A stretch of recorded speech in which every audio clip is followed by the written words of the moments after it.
In 802, a man climbs a mountain, gets sprinkled with holy water, and declares himself the boss of everything. Meet Jayavarman II, the original. I'm the captain now. First, let's set the stage. Here's the world our story unfolds in, around 1431, with Angkor right at the heart of it. But wait, why the water? Because Jayavarman just invented the God King franchise. You get divine approval, and your subjects get a lifetime of please don't smite me. This isn't just a power trip, it's a merger. Jayavarman unites squabbling warlords under one divine CEO, and Cambodia finally has a group chat that doesn't implode.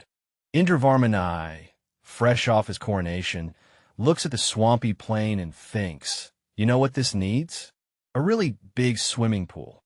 Thousands of laborers dig the Indravarman reservoir, hauling dirt like it's the world's biggest sandcastle project. Sweat, mud, and a surprising amount of team spirit. The Bayon temple rises step by step, a five-tiered mountain in the middle of nowhere. Indravarman's architects pat themselves on the back. The gods are impressed. With the reservoir filled, water flows to the fields, and the Khmer Empire's rice production goes from meh to woe. Hydraulic engineering, the original cheat code. Yasovarman I rides his elephant to the top of Phnom Penh, surveying the plain below. He declares, "This is where I'll build my new capital."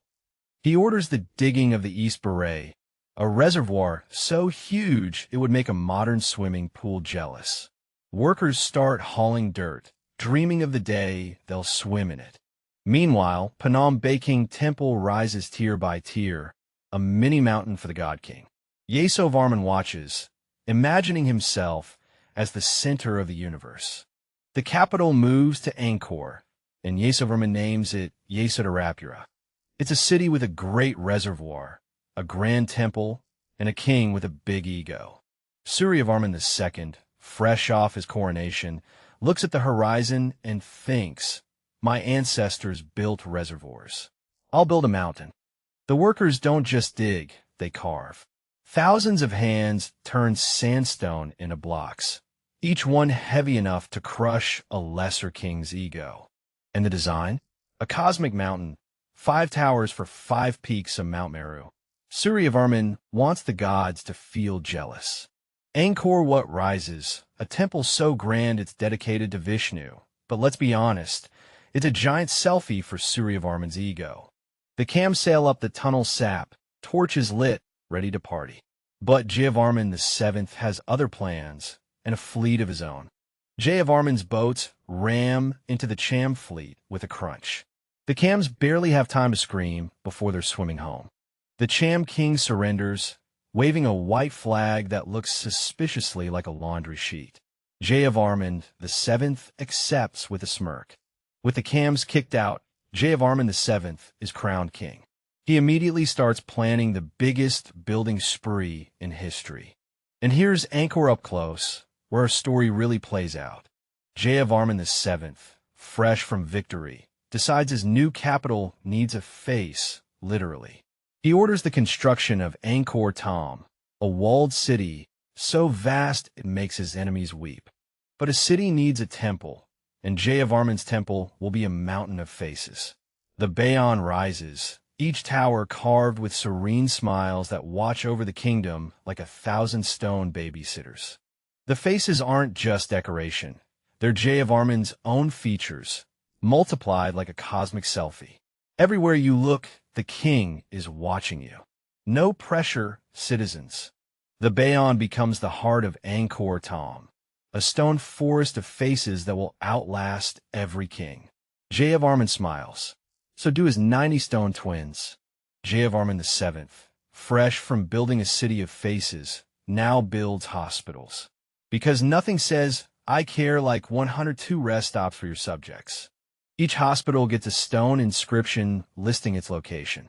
It's the medieval equivalent of a Yelp page, but with more chiseling and fewer one-star reviews.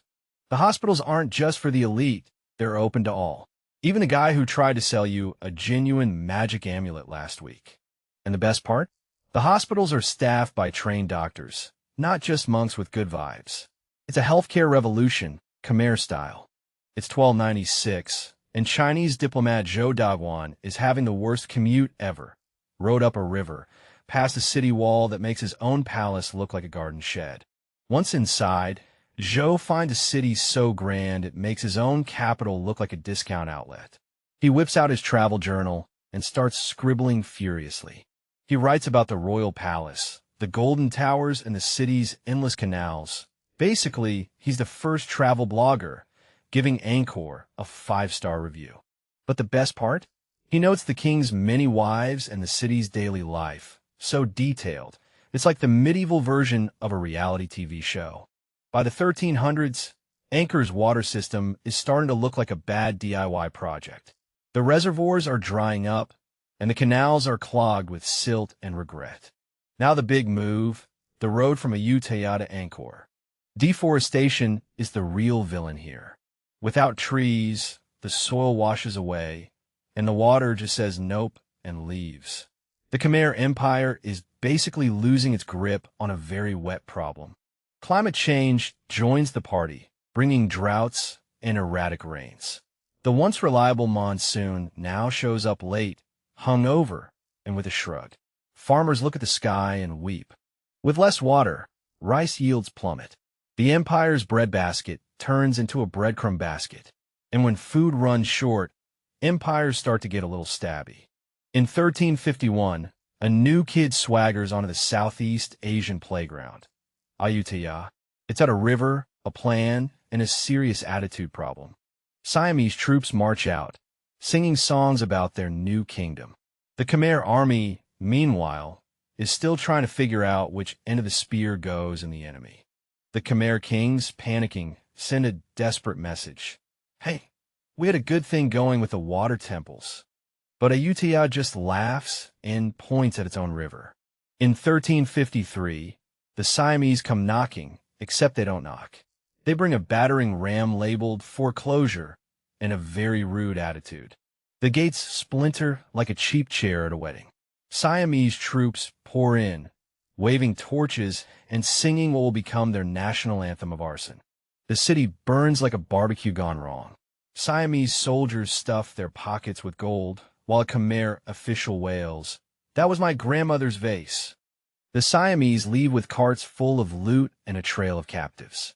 Angkor, once the jewel of Southeast Asia, is now a smoking crater with a "Kick Me" sign. Suryavarman, the Khmer king, has had enough of Siamese house guests.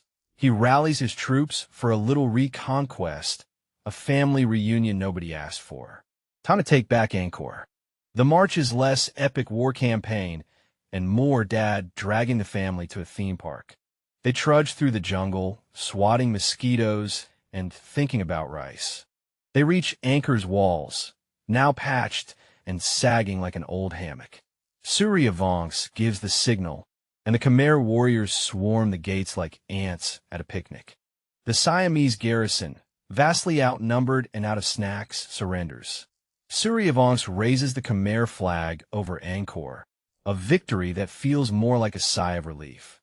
A scientist peers at tree rings like a detective at a crime scene. The rings scream, drought, flood, nature's mood swings are killing the Khmer. The tree rings are basically nature's angry Yelp review.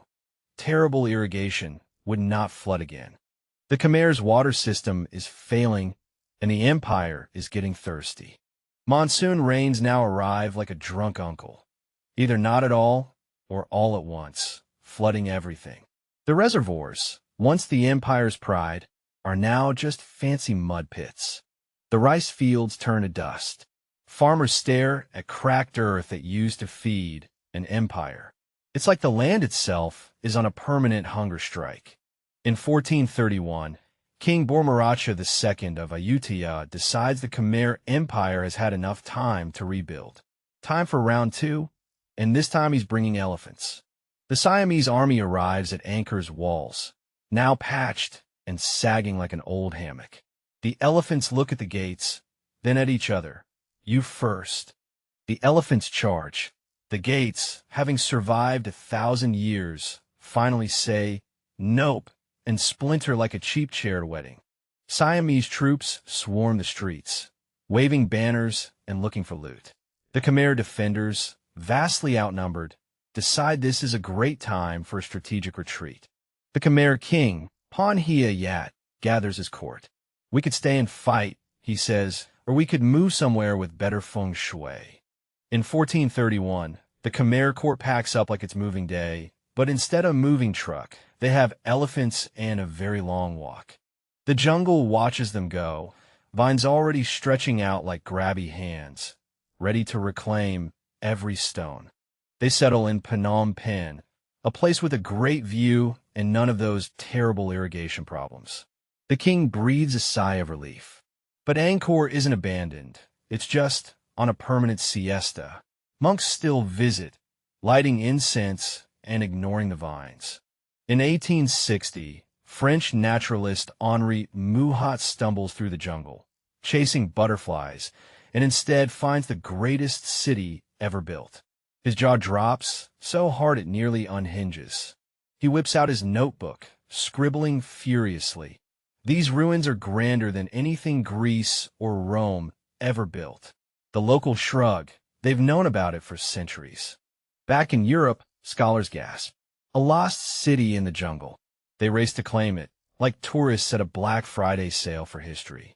And so Angkor Wat goes from jungle nap to world-famous celebrity. The vines are furious. They've been decorating for centuries, and now everyone's staring at the architecture.